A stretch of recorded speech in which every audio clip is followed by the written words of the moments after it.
Hello guys, welcome back again sa ating programang The Action Man, no, at sa ating YouTube channel. Ayan, mega love shoutout po sa ating mga ka-action man, mga kakamping nationwide at sa lahat natin ng mga viewers, Luzon, Visayas at Mindanao, all over the world. Welcome back.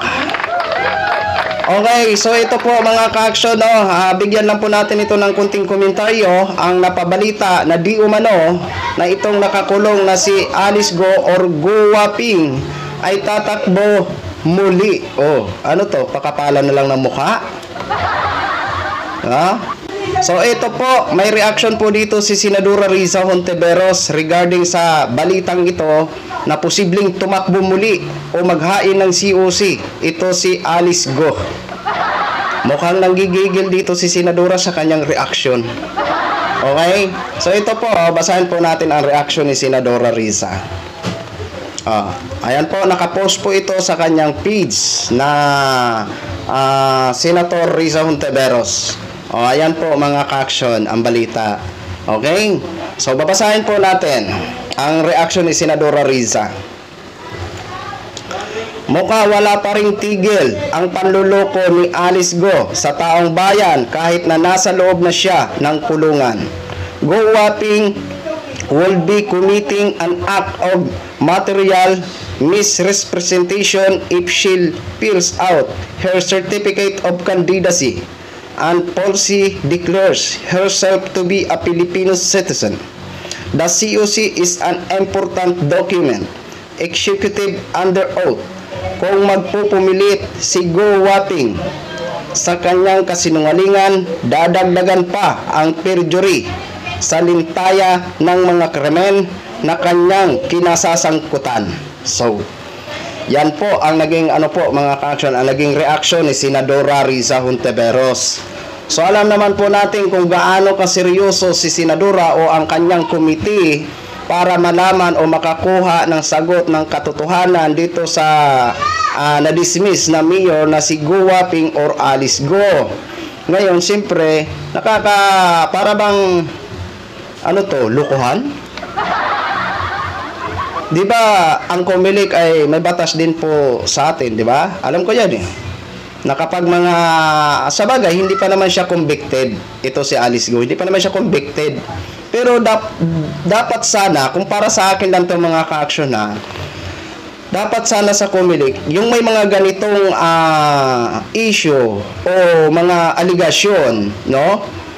Dapat ayusin muna ito ni Go Waping. Ngayon, kung malinis na ang kanyang pangalan, saka na lang siya tatakbong muli. Dahil kung papayagan na naman ito, ano na nangyayari sa bansa natin? Diba? Nakakahiya na po ito. Diba? Ang mga tumatakbo may mga issue. Diba? Alam naman po natin na halatang halata na nagsisinungaling ito si Alice Go o Go Waping sa mga katanungan pa lang. At alam din natin na hindi talaga ito aamin kahit anong gawin dito. Kasi kapag pinapatawag siya sa Senado, ang mga sagot niya sa Senado or Kongreso, ginagamit niya ang words na I invoke my right. Pati si Cassandra Ong na nahawaan. Diba? Dapat siguro dito, mga ka-action, dapat i-clear muna. Hindi dapat payagan ng Comelec ang mga ganito kasi hindi po ito biro. Seryoso po ito. Once na mapatunayan si Alice Go ng mga aligasyon laban sa kanya o mga isinampang kaso laban sa kanya, diba? Nakakabahala po ito. Sus Maria. Sana naman maging stricto po ang Comelec. Sana wag nyo pong papayagan ang may mga ganitong mga maraming aligasyon laban sa kanya. Wag nyo munang papayagan para hindi maging magulo ang investigasyon laban sa kanya. Kung papayagan nyo ito, baka naman manalo na naman tong muli. Kasi alam naman po natin na ang mga kababayan natin sa Banban, mukha yatang marami ang napamahal dito kay Alice Go sa mga pinakita niya nung siya ay mayor. Diba?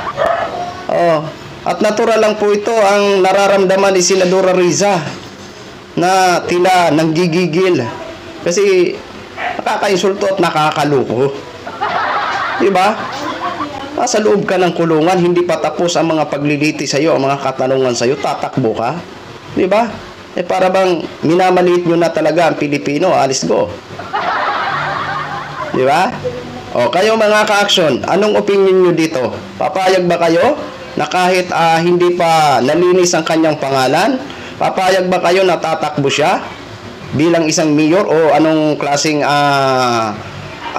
position sa any position sa government? Papayag ba kayo?